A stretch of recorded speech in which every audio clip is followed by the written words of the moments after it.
X-Men First Class. I think that this movie only exists because after the end of the original trilogy, they had kind of shot themselves in the foot with the way The Last Stand ended. One, it really did suck as a movie, but also because of the storyline going in that they really had nowhere to go but the past. So they ended up going 50 years in the past to show us the meeting of Charles Xavier and Magneto.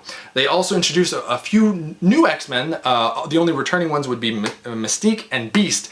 And all these new X-Men are very like B-level mutants that we've never really heard of before unless you've read the comics or watched the TV series, and even then they were minor characters, but it works. I looked at this and I was like, that I don't care for those characters.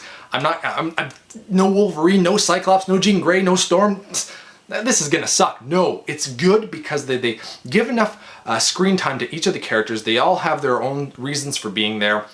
And they show training segments, so you really start rooting for their characters as they develop their powers, and a good storyline. I always felt that the original trilogy was a little bit too cheesy and never took itself seriously enough, whereas this one did a great job doing that, and the tone is a little bit darker in this one.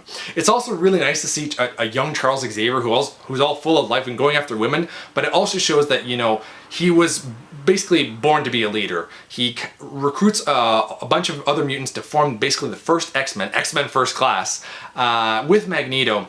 And he kind of shows them how to use their powers as best as they can. And he also even helps Magneto reach his true potential. So there's a lot going in here. And you really start rooting for them as they learn to use their powers, and that they're going to be basically the first line of defense against Kevin Bacon and his team, who also has a few mutants on his side, and they're very powerful.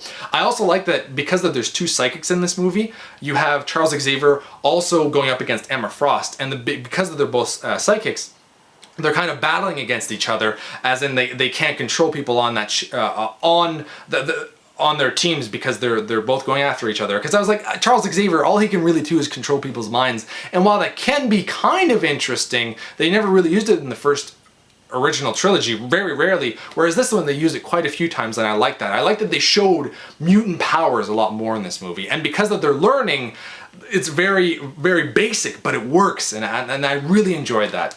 So because of the casting, because that they've really got you to root for all these different characters, also that Beast has a big role in this movie, and he's my second favorite character other than Wolverine, I'm gonna give this movie a 7 out of 10, still not the 8, it's still tied in ratings for X2, but I will say that I prefer this over X2. So thank you all for watching, you've been bearded in. Beardage!